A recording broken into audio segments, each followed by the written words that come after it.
Spotlight நேயர்களுக்கு வணக்கம். இன்னைக்கு நாம பார்க்க போற திரை விமர்சனம் வந்து பிரகாபால் இயக்கத்தில் யுவன் கிருஷ்ணா, ரிதன் கிருஷ்ணா, அம்மு அபிராமி மற்றும் பல நடிப்பில் வெளிவந்திருக்கிற படம் ஜாக்கி. இந்த படத்துடைய கதை என்ன அப்படின்னு சொல்லிட்டு பார்த்தீங்கன்னா, அவங்க சொன்னது வந்து மதுரையில் இப்போ இன்னைக்கு நடக்கிற ஒரு இந்த ஆட்டுக்கடா சண்டை. இந்த சண்டையை மையப்படுத்தி அந்த கதையை வந்து எடுத்திருக்கிறேன் அப்படின்னு சொல்லியிருக்காங்க. நிறைய விஷயங்கள் சொல்ல முயற்சி பண்ணியிருக்காங்க. ஆனால் அதெல்லாம் எதுவும் சொல்லலை. இந்த படத்துக்கு இவங்க மெனக்கெட்டு இருக்கிற விஷயம் என்னன்னு சொல்லிட்டு பார்த்தீங்கன்னா, ஏன்னா கதை வந்து பெருசாக நம்ம சொல்ல முடியாது இந்த படத்துடைய கதையை. என்ன மெனக்கெட்டுருக்காங்கன்னா, ஹீரோவுக்கு ஒரு கடாவும் வில்லனுக்கு ஒரு கடாவும் வாங்கி கொடுத்துட்டாங்க.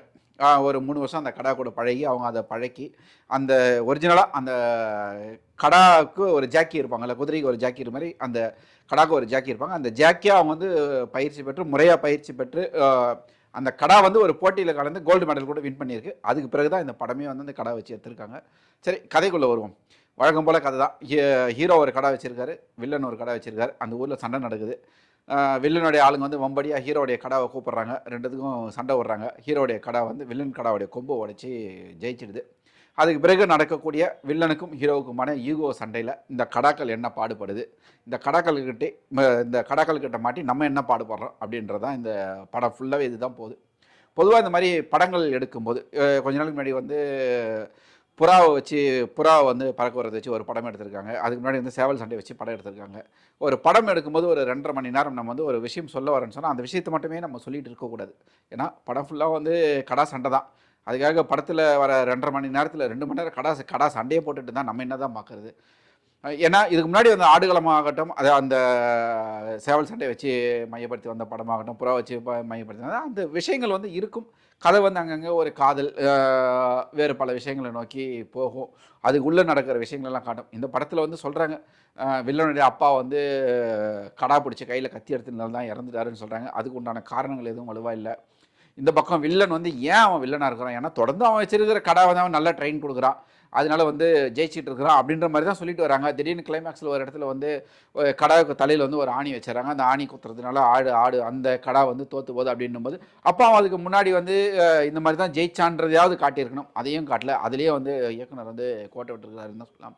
இப்படி அதாவது என்னென்னா ஒரு கதையை லைவாக எடுக்கிறதுக்காக மெனக்கெட்டு திரைக்கதையில் வந்து கோட்டை விடும். ஏன்னா இந்த படத்தில் வந்து மெனக்கெடல்கள் வந்து ரொம்ப நிறையவே இருக்குது. ஏன்னா ஹீரோ ஆகட்டும், வில்லன் ஆகட்டும், மற்ற கேரக்டர்களாகட்டும் எல்லாமே ரொம்ப மெனக்கெட்டுருக்காங்க. ஒளிப்பதிவாகட்டும், மியூசிக்கும் வந்து எல்லாமே ஒரு இதுவாக கொடுத்துட்டு அந்த திரைக்கதையில் வந்து ஒரு சர்க்கிள் கொடுக்கும்போது நமக்கு வந்து அந்த படத்தில் வந்து உள்ளே வந்து பார்க்க முடியாத மாதிரி ஆகிடும்.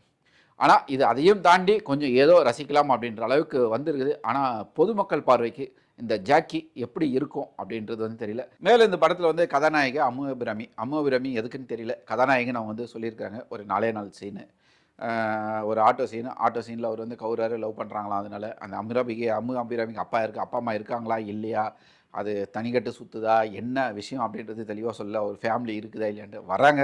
முதல் செல்லேவனை பார்த்து லவ் பண்ணுறாங்க. இவர் வந்து ஷேர் ஆட்டோ ஓட்டுறவர்.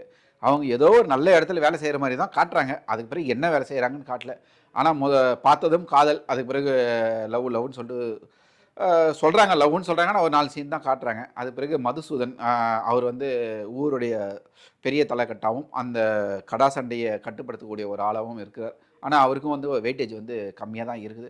இன்னும் சிலர் வந்து ஹீரோவுக்கு ஃப்ரெண்டாகவும் வில்லன்களுக்கு ஃப்ரெண்டாகவும் வராங்க. அவங்க வந்து அந்த வில்லத்தனம் பண்ணும்போது நம்மளுக்கு வந்து எரிச்சல் தான் வருது. ஒரு வில்லன் பண்ணுறான் அப்படின்னும் போது அந்த விளையாட்டு வந்து நல்லா இருக்கணும். இந்த மாதிரி இடத்துலலாம் மண் சார்ந்த வில்லன்கள் நிறைய விஷயங்கள் பண்ணுவாங்க. குடிச்சிக்கிட்டே இருக்கிறான் ஒரு வில்லன், இந்த பக்கம் வந்து பேசிக்கிட்டே இருக்காங்க இன்னொருத்தர். இந்த மாதிரி தான் கொண்டு போயிருக்கு. பல கேரக்டர்கள் நிறைய கதாபாத்திரங்கள் இருந்தும் அவங்கள வந்து முழுமையாக பயன்படுத்தலை அப்படின்றது தான் வந்து நம்முடைய ஒரு இது. ஏன்னா எல்லா ஆர்டிஸ்ட்டுமே ஒரு தேர்ந்த ஆர்டிஸ்ட்டுகள் தான் இருக்காங்க படத்தில். அவங்கள முழுமையாக பயன்படுத்தியிருந்தால் இன்னும் இந்த படம் வந்து சிறப்பாக வந்திருக்கும். இன்னும் நல்லாவே இந்த படத்துக்காக மெனக்கெட்டு, ஏன்னா 3 வருஷம் மெனக்கெட்டு திரைக்கதையில் வந்து கொஞ்சம் அப்படியே சறுக்கியிருக்காங்க. இன்னும் நல்ல ஒரு ஆழமான திரைக்கதையை கொடுத்துருந்தா கண்டிப்பாக இது வந்து ஒரு அவார்டுக்கு போகக்கூடிய ஒரு படமாக தான் இருந்திருக்கும். இந்த கிடா சண்டை வந்து 2 கிடாவும் வெற்றி அடைஞ்சு வெளியில் வருமா, இல்லை எப்படி போகும் அப்படின்றது நாளைக்கு படம் ரிலீஸ் ஆன பிறகு தான் நமக்கு வந்து தெரியும். இந்த வீடியோ உங்களுக்கு பிடிச்சிருந்தா லைக் பண்ணுங்கள், கமெண்ட் பண்ணுங்கள், ஷேர் பண்ணுங்கள், சப்ஸ்கிரைப் பண்ணுங்கள்.